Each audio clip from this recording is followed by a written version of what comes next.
नमस्कार. आजच्या या विशेष सादरीकरणात आपण भारताच्या संविधानाची म्हणजे आपल्या देशाच्या मूळ आराखड्याची एक जलद आणि प्रभावी ओळख करून घेणार आहोत. हा तोच दस्तऐवज आहे ज्यावर आपला संपूर्ण देश उभा आहे. चला सुरुवात एका सोप्या पण खूप महत्वाच्या प्रश्नाने करूया. जगातील सर्वात मोठ्या आणि चैतन्यमय लोकशाहीला एकत्र बांधून ठेवणारी शक्ती नक्की कोणती आहे? याचा मूळ पाया काय आहे?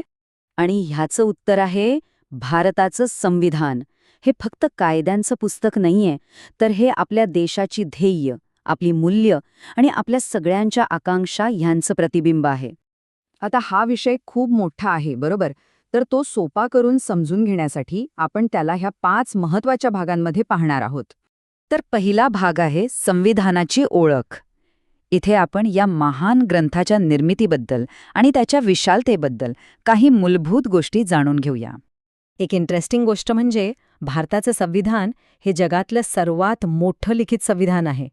ते 26 जानेवारी 1950 रोजी लागू झालं. हो, तोच दिवस जो आपण प्रजासत्ताक दिन म्हणून साजरा करतो.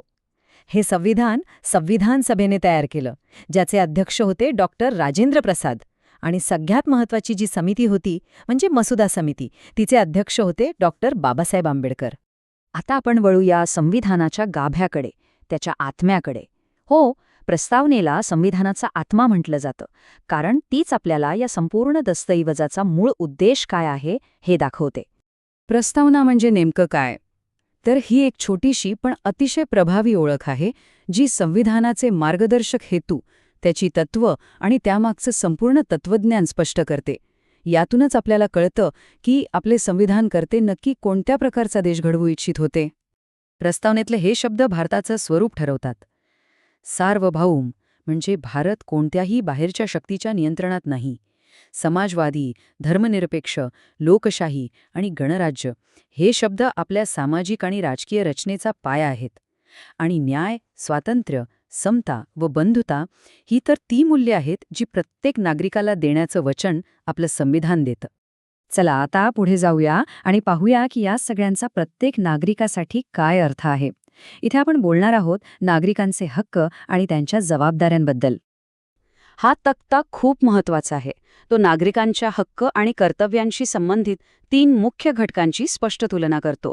यातले मूलभूत हक्क हे न्यायप्रविष्ट आहेत. म्हणजे काय? तर त्यांच्या उल्लंघनावर थेट न्यायालयात दाद मागता येते. याउलट मार्गदर्शक तत्वे आणि कर्तव्य ही न्यायप्रविष्ट नाहीत, पण ती राज्य आणि नागरिकांसाठी एक प्रकारे नैतिक बंधनं आहेत. संविधानाने नागरिकांना 6 प्रकारचे मूलभूत हक्क दिले आहेत, जे त्यांच्या स्वातंत्र्याचा आधार आहेत. यामध्ये समतेचा हक्क, स्वातंत्र्याचा हक्क, शोषणाविरुद्धाचा हक्क आणि धार्मिक स्वातंत्र्याचा हक्क यांसारख्या अत्यंत महत्त्वाच्या अधिकारांचा समावेश आहे. आणि जो 6वा हक्क आहे ना, घटनात्मक उपायांचा हक्क, तो इतका महत्त्वाचा आहे की स्वतः डॉक्टर बाबासाहेब आंबेडकरांनी त्याला संविधानाचा आत्मा आणि हृदय असं म्हटलंय. कारण हाच तो हक्क आहे जो इतर सर्व हक्कांचं संरक्षण करतो. ठीक आहे, आता नागरिकांकडून आपण देशाच्या शासन प्रणालीकडे येऊया. पाहूया की संविधानाने देशाचा कारभार चालवण्यासाठी नक्की कोणती यंत्रणा तयार केली आहे. भारताच्या संसदीय प्रणालीत राष्ट्रपती हे देशाचे घटनात्मक प्रमुख आहेत, तर पंतप्रधान हे सरकारचे प्रमुख. म्हणजे सोप्या भाषेत सांगायचं तर राष्ट्रपती देशाचं प्रतिनिधित्व करतात, पण सरकार चालवण्याची खरी सत्ता पंतप्रधान आणि त्यांच्या मंत्रिमंडळाकडे असते. आता आपल्या देशात कायदे कसे बनतात? तर त्याची एक निश्चित प्रक्रिया आहे. कोणतेही विधेयक आधी एका सभागृहात, नंतर दुसऱ्या सभागृहात मंजूर होतं आणि सगळ्यात शेवटी राष्ट्रपतींच्या सहीनंतरच त्याचं कायद्यात रूपांतर होतं. शासन प्रणालीचा तिसरा आणि अत्यंत महत्त्वाचा स्तंभ म्हणजे आपली न्यायव्यवस्था. न्यायव्यवस्था ही संविधानाची संरक्षक आहे. ती नागरिकांच्या मूलभूत हक्कांचं रक्षण करते आणि संसदेने बनवलेले कायदे संविधानाच्या चौकटीत आहेत की नाही हेही तपासते. यालाच आपण न्यायालयीन पुनरावलोकन असं म्हणतो. आता आपण शेवटच्या भागाकडे वळूया.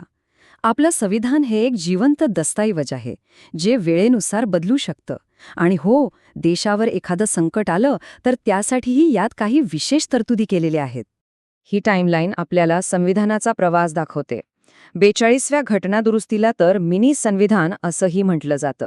तर 44व्या दुरुस्तीने मूलभूत हक्कांचं संरक्षण अधिक मजबूत केलं आणि 73व्या व 74व्या दुरुस्तीने पंचायत राज आणि नगरपालिकांना घटनात्मक दर्जा दिला. संविधानात 3 प्रकारच्या आणीबाणीची तरतूद आहे. युद्ध किंवा बाहेरून आक्रमण झाल्यास राष्ट्रीय आणीबाणी, राज्यात घटनात्मक यंत्रणा नीट काम करत नसेल तर राष्ट्रपती राजवट, आणि देशाची आर्थिक स्थिती गंभीर झाल्यास आर्थिक आणीबाणी लागू केली जाऊ शकते. तर ह्या सगळ्या माहितीमधून आपण काय लक्षात ठेवायला हवं? आपलं संविधान खऱ्या अर्थाने समजून घेण्यासाठी त्याची महत्त्वाची कलमं, मोठ्या घटनादुरुस्त्या आणि त्यांचा आपल्या दैनंदिन जीवनावर काय परिणाम होतो हे जाणून घेणं खूप महत्त्वाचं आहे. ह्यामुळे एक जागरूक नागरिक म्हणून आपली समज अधिक पक्की होते. आणि जाता जाता एक विचार करायला लावणारा प्रश्न, आजच्या या बदलत्या काळात आपल्या संविधानाचं असं कोणतं वैशिष्ट्य आहे जे सगळ्यात जास्त महत्त्वाचं आणि आवश्यक वाटतं? यावर नक्की विचार करा.